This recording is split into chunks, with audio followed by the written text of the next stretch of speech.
Hey guys, how's it going? Welcome back to the Time Bomb channel. Of course, I'm myself, a Bombardier, and got a watch from a brand in today that it's actually a new release onto the market. They're going to be releasing this on Kickstarter later this month, November 2021. The company is Harrow Watches. They're a British-based company, and I think, like many watch micro brands nowadays, they are just four watch nutters who, like many of us, want to create something unique. I confess, when I was showing this to some friends yesterday and sort of explaining the concept, they're like, "Well, why don't we do this?" And yeah, maybe one day we'll be creating Bombardier watches, but yeah, up until that point, let's get back to the watch. So, full disclosure, this watch has been sent to me by Harrow Watches. It will be going back to them.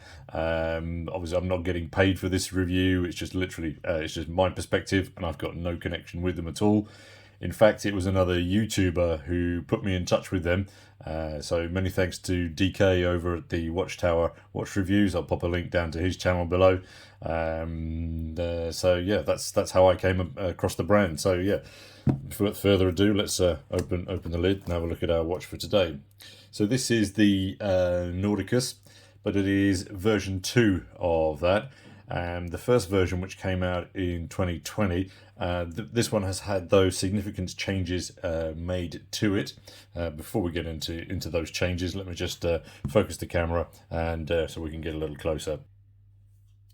All right, there we go. So get a little bit of a view of the watch. So just before I roll into the specs, just give you a quick 360. So this particular version, then the width across is 41.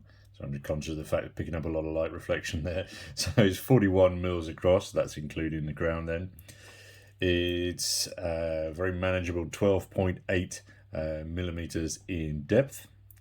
North to south, then it comes in at 48.5 mils. And then it sits on very manageable 20 mil lugs. It then weighs just 128 grams on this currently sized bracelet. That's sized for my 7.25 inch wrist. But I think, straight off the bat, those dimensions are going to create the almost ideal wrist print for many of us. I think I'm going to start throwing it on wrist right now. Personally, as you guys regulars to the channel will know, I'm more into my chunkier watches, but I also recognise it's very refreshing to take an occasional break away from my vices. So there is the watch on wrist. As I say, weight wise, fit wise, it's really quite nice.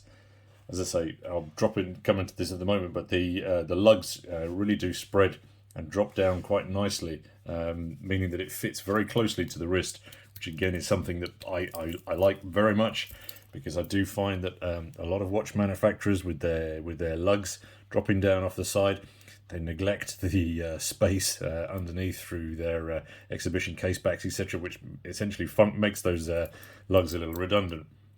Anyway, let's crack on.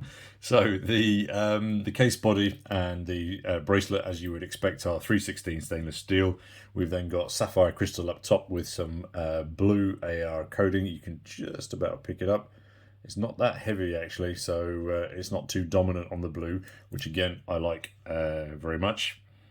You've got 200 meters worth of watery goodness provided to you by the screw down signed crown here, and also then by your screw lock case back here. And obviously, as you can see, then it is a see-through.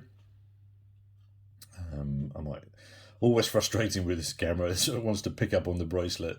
I'll drop up a close-up shot here so then you can get a view of that Swiss Tech production, which is the STP-1-11 movement in here. My understanding is that Fossil Watches, or the Fossil Watch Group, owns STP, and that these movements are sort of based around, they're a bit more of a clone of the that very well-known ETA 2824. I think that so coming back to the first version of this, the first version of the Nauticus featured then the Solida SW 200. I think it's a really positive decision to shift to the STP because firstly it's got a larger power reserve, and then secondly it doesn't suffer from the overwind issues that the SW200s are a bit renowned for. Other massive, while I'm talking about those changes, I think the most significant change to the version 2 over the version 1 has to be all around the dial. It's changed hugely. It's almost, yeah, I don't think it doesn't resemble that first version very much at all. I'll pop up an image just here on the right so that we can just compare the two as I'm speaking. So basically what we're looking at then is a new dial surface, new hands, and as you can see then obviously a new bezel insert. Again, just radically changed, and I think this one, a million times better. I think the addition of that splash of colour on the second hand matches then the script, and then also that little nipple triangle, the loom triangle up the top as well. It really lifts the visual impact, and I think reduces that slightly monochrome appearance of the version 1. Also on the dial then we can see that we've got like a little bit of you've got the central smooth, you've got that bit of waffle around it, and then the separate minute tracker going around the outside. Again, really nice touches. The hands themselves as well, quite pointy, and then obviously they mirror or reflect the hour markers. And the suggestion is that these sharp angles themselves are then referenced to one of the London landmarks, the Shard. The overall legibility, I think, is excellent in all lights. And Jack from Harrow Watches was telling me that they'd worked with several watch groups on the changes to the two, I mean, including the League of Microbrands there on Bookface, in the development of that new dial. And I have to say, hats off to them for being open to listen to the watch community, take that feedback on board, and then create something. It can be quite a humbling experience when people are telling you what to do with your new designs. So again, kudos to the guys for listening and to making some very positive changes. I think, I mean, the dial itself, depending on the light that you catch it in, it's quite sort of calm, but then when you sort of get the light reflecting off it, you see that there really is quite a lot going on. But I think it's very balanced, and I think the positioning of the date window down at the 6 o'clock just facilitates that overall symmetry. It's something regulars to the channel will know I bang on about quite a lot. But as I say, it just calms that otherwise sort of quite active dial underneath. For the loom junkies, we've got plenty of Luminova BGW9 here, which is very smooth, very clean, and again, a nice calm blue to it. I don't need to explain anymore. The case flanks themselves are quite simple, but fingerprint magnets. I should do these reviews wearing gloves. Highly polished, which again you can see on here, on the sides. As I mentioned before, signed screw down crown on the side, and then obviously it comes on this very silky Seiko-esque 1970s bracelet. Again, very retro touch. The clasp is improved over the previous one. The version 1s came with a pressed. This is now milled.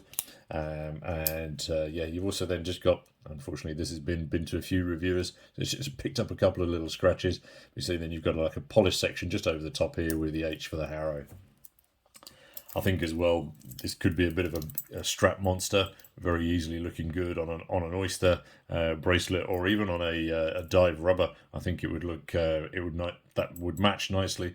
You get a waffle strap that matches that dial, just that section of the dial. I think that would work really very well indeed.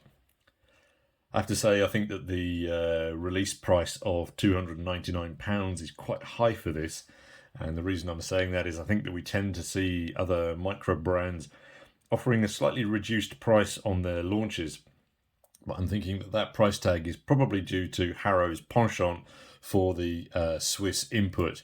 They've clearly opted for that rather than a standard Seiko NH35, and I think that's pushing up their in price a little bit. Nevertheless, recognise there's a lot of detail and evident quality packed into this new release. And the other thing that I like about it is simply it's great to see new British watch companies starting up. I think it's we often get a little bit left behind by our American cousins, and also then our Asian cousins who are a bit more prolific with their creations. So hats off to these guys. I'll pop a link down to their website below. Wish them massive success with this release. Hope it works for them and that they continue creating new watches into the future. Thanks as always for your time and for your view, guys. Look forward to hearing your thoughts on this new brand and new watch release. And of course, until next time, this is your host, the Bombardier, signing off. Cheers, guys.